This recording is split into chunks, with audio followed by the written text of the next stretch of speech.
What's going on, America? This is Kevin from Kevin's Corner, where I try to make sense out of nonsense. And the media has a problem trying to make sense out of certain things as well. Like, for example, there was a shooting that took place over the weekend. Once again, we have some guy who decides his life sucks and he's mad at somebody, maybe the whole world. And instead of doing the honorable thing, and just saying, you know what, either let me have an intervention, let me go to some help classes, a psychiatrist, psychologist, or worst case scenario, I'm going to take my life, but I'm going to go ahead and just take my own life. I hate when people decide I'm going to take out a whole bunch of people with me because I'm miserable.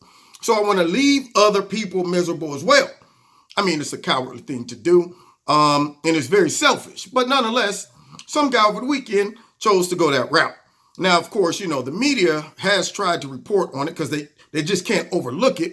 But there's a lot of things that they really having a hard time handling and tiptoeing around that normally when a mass shooting takes place, they would be going crazy. They would be saying, you know what, let's go down there. We need to get some people that will go down there, protest all of these things, and then we can push all this legislation. And then we can also tie it directly to who? Donald Trump, baby. Yeah, everything, all the evil, all the horrible things that happen in America all stem from Donald Trump. But what happens when something takes place that doesn't fit not one of the left stereotypes and they can't tie it to Trump? What do then? They suppress the information, vaguely report on it, just mention it in passing, but they don't sit back and do 24-hour coverage on it.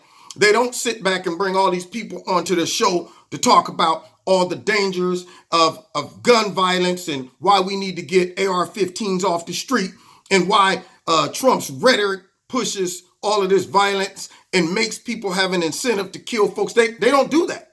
They just say, oh, by the way, a shooting took place in Virginia, was horrible. Anyway, in other news, like, for example, the guy who did the shooting, we found out was a brother. Now, according to, a lot of people on the left, according to Don Lemon, the most dangerous people in America is the white male. See, when I read the name, let me see what the name was. Dwayne Craddock. Soon as they said Dwayne, I knew.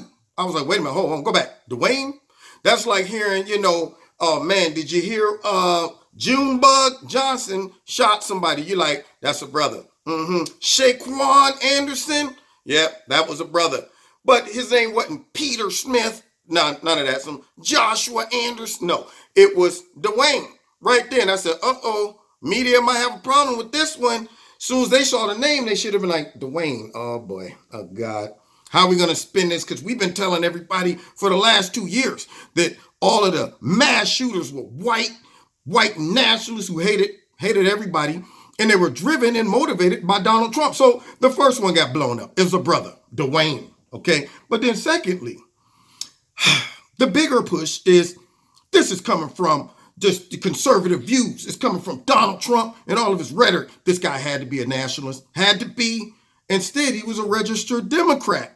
Uh-oh. So now we got another problem. Another stereotype blown up. They can't push the whole white nationalist thing. They can't say that it's because of Trump, because we know. We know how Democrats feel about Trump.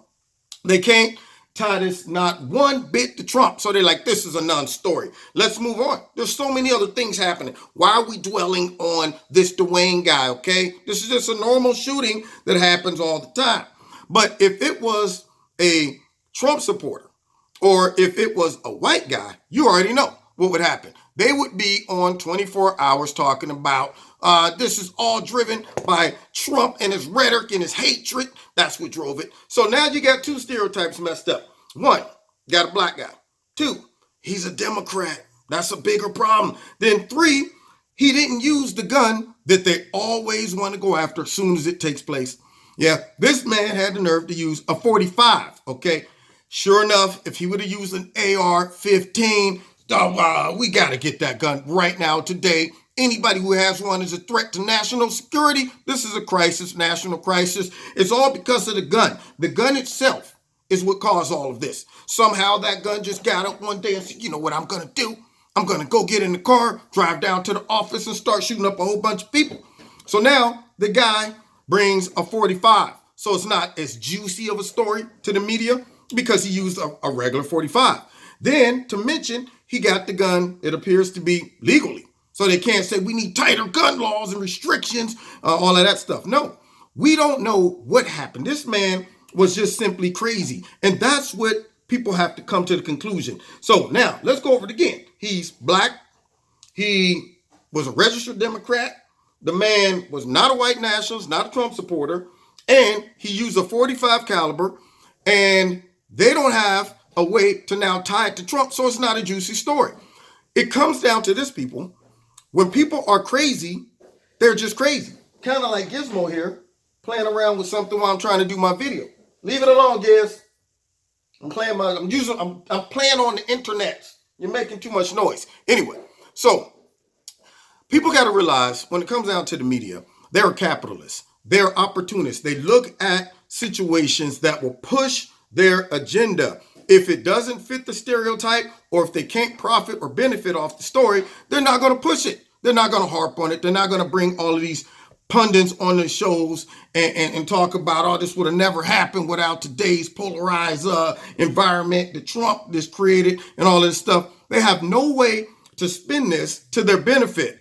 If anything, it combats all of their stereotypes. So you're not going to hear a big push about this story on CNN, MSNBC, all of these things. They might cover it, but they ain't going to go into the details. I'm surprised they even talked about him being a registered Democrat. I'm sure somebody's like, nobody edited before it went out. Trying to get that out of here. Retract that. We don't want them knowing that. We want them thinking all Democrats are nice and peaceful, and they never do crazy things like that. It's only those white nationalists, racist, Republican, conservatives, Bible-toting people who do these things. But the one that really made me mad, and you know what? He's making me mad too. Beat it. You heard it. Just like Michael say, beat it. He probably wants some airtime. That's what he wants. Anyway, so the other thing that made me mad is I was on Twitter. And this one lady said this. Let me get back in focus here. Playing around with Gizmo. See, he messed me all up. All right, let me check. Come on. What's wrong with this thing? There we go.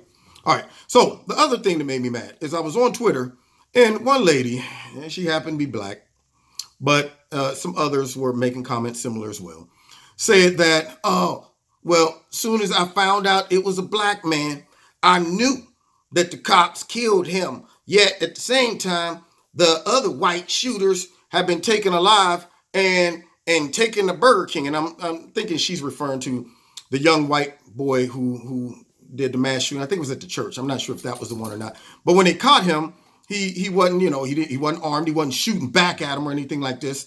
And they took him into custody. There's a point of progressive liberal thinking that becomes dangerous to intelligence and reasoning and common sense, where you overlook those things, where you overlook facts, where you overlook obvious things. So you roll up on the scene, man still in there shooting, put down your weapon, stop, this is the police, bunk y'all, pop, pop, pop.